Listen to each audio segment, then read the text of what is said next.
Hey guys, and welcome to Raid Ready, the new series here on LoudsCast.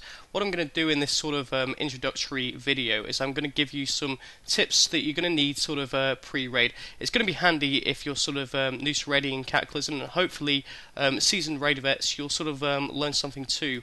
For this series, I'm going to be mostly playing my warrior, because he is a protection spec warrior. I love tanking in raids at the end of the day, so it's probably going to be the character that I'm going to play, and I am in a raiding guild on that, although you guys probably might see me at some point changing across to my shaman if our guild requires a healer. He's almost raid ready, and I'm working on that at the minute. So I'm going to log in to start with here, and then I'm going to go through a few sort of things that you're going to need sort of pre-raid really. I mean, the chances are you may be in a raiding guild that's quite well established, got some progress. But if you're not, and you are at level 85, it's well worth sort of getting yourself into one. Now, there's a few ways you can sort of go about this really.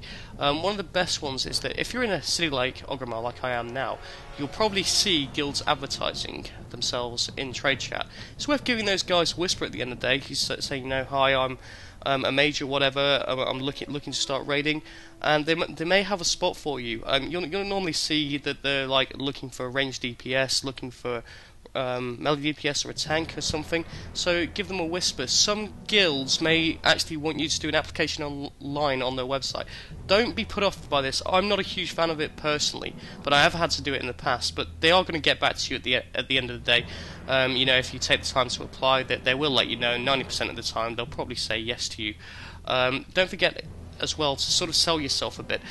Think what you as a character, as your class, bring to a raid. I mean, I know that's sort of obvious for tanks and healers, but say for example I was a ranged DPS class, such as a mage. What do I uniquely bring to a raid? Well, I've got Arcane Brilliance at the end of the day. That's an awesome buff that I can do. I've got my food table to sort of start everyone out if they need health quickly, and I've got Focus Magic as well. So those are the things you should be sort of selling a bit. Also, if you've got any raid experience yourself, put that forward to them. You know, if you've done all of ICC in Wrath of the Lich King, show them that achievement, put it out there.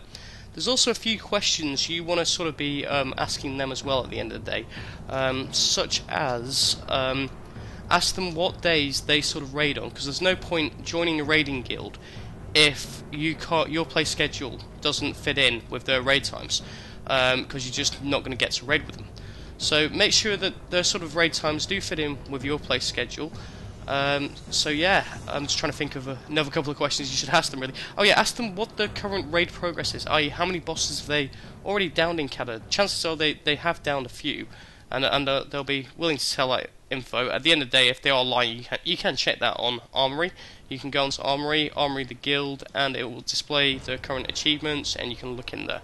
Also, look for a guild that's about level 10 plus, and the reason why I say this is because they're pretty well established as a guild, so the chances are that they have done some raiding and gained that sort of guild XP to get to that level. So that pretty much covers that, I think. What I'm going to do now, I am in a raiding guild myself. I'm just going to show you how most guilds sort of put stuff up here on the calendar. For example, here we've got a raid night planned on Thursday, which I am signed up for. There we go. So that's our sort of raid group there. Yep, we do raid quite a lot, as you can see from the calendar there. So most guilds will have their raids on the calendar, so click that icon in the top right hand corner there, and you will get your guild sort of raid schedule up. One thing to bear in mind: if you do sign up for a raid and you can't make it, something may come up, you know, or you just might not be feeling like playing World of Warcraft that night, and that's perfectly reasonable and acceptable. What you should do really is you should remove yourself from the raid. So there we go. Say for example, first night I wasn't feeling too well, can't be asked with WoW, remove. So I am gone from that raid night. Don't think that just because you're sort of a DPS class, oh, they can easily replace me. If you're sort of signed up and confirmed, they're going to expect you to be there, and they may have turned down people already for your slot. So it doesn't take much to just quickly log in, remove yourself, maybe just message the raid leader if he's online, say, hey, I can't make it, that sort of thing, because I've personally ran raids before, and it has screwed things up when one person's been missing. We've even had to sort of cancel raids. Right, I'm just going to go through a couple of things that you're going to sort of need if you want to raid. The first one is an add-on, and this add-on is called Deadly Boss Mods, and it's really handy because it will give you all kinds of warnings and that sort of thing, as in when something's happening on a boss, tell you to like not stand under fire, that sort of thing. And I'll post a link to Deadly Boss Mods in the description of this video. Another thing you're going to need really is a communication tool called Ventrilo, and the reason for this is because it's a lot easier to say stuff over a microphone than it is to type them. I'm going to try and demonstrate this now.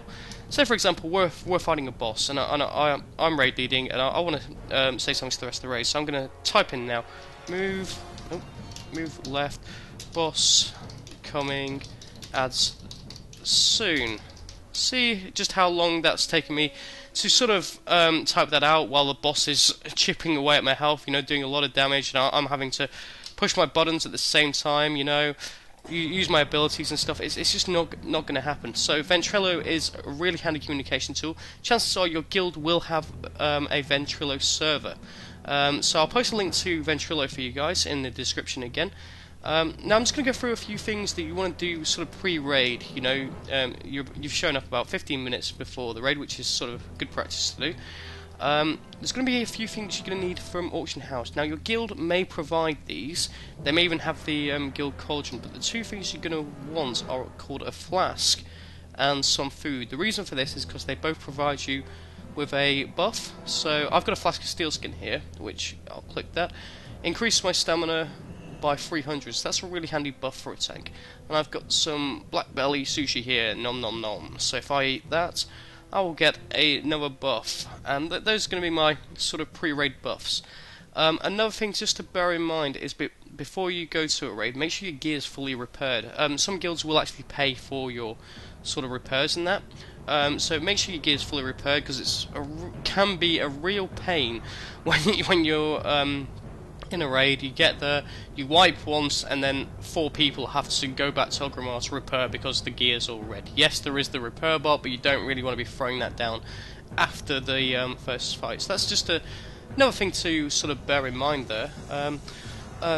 Yeah, in order to raid, by the way, you're probably going to want about 346 item level, which is there. So that means that all your gear would be heroic 346 or higher. You can get a few extra bits from the reputation gains. Make sure all your gear is fully gemmed, and by that I mean, there we go, gems, gems, gems, gems, gems, gems, and make sure you've got a few enchants as well, because they're really going to help you out in the raid. For example, there my axe has got mending on it, which means that every time I hit, I get healed a little bit. I think it's still a bit bugged, that doesn't seem to do much, but anyway, whatever the case, try to keep your enchants on. Make sure you're fully glyphed as well, so you've got all your glyphs. These are the things that when you join a raiding guild, they'll probably go through them with you, you know, at the end of the day, so don't worry about it too much, and they will also probably try to advise you on your class a bit. The last thing I just wanted to sort of cover really in this video was, if it is a new boss which you have no sort of idea on, look it up. Look it up on YouTube. You know, look up the sort of guide for it. There will be tactics. There will be a strategy.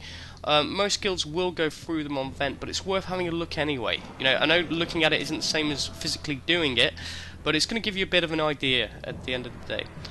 So, right guys, this has been the first episode of Raid Ready. I'm going to do you guys basically a full raid progression guide in Cata. So at the minute we're going to go through the first 12 bosses that are available, so that's going to be a total of 13 episodes in this coming series, I suppose.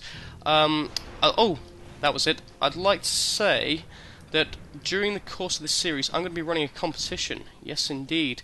Basically all you have to do to enter is you have to favourite this video, and you have to be subscribed to my YouTube channel. If you're already subscribed, that's fine, because all you have to do is favourite this video, and at the end of the series I'll announce the winner, and the prize is going to be an in-game pet of your choosing. Yes, so you could have that Pandarian Brewmaster if you wanted, or something like that. Anyway guys, I hope you stick around, I hope you enjoy this series, it's going to be a lot of fun. You're going to get to see my sort of raid progress, and I'm going to give you all the tips and sort of tactics on those raid bosses. So as ever, don't forget to subscribe, comment and thumb up this video if you liked it. I'll see you next time guys, thanks a lot for watching, bye!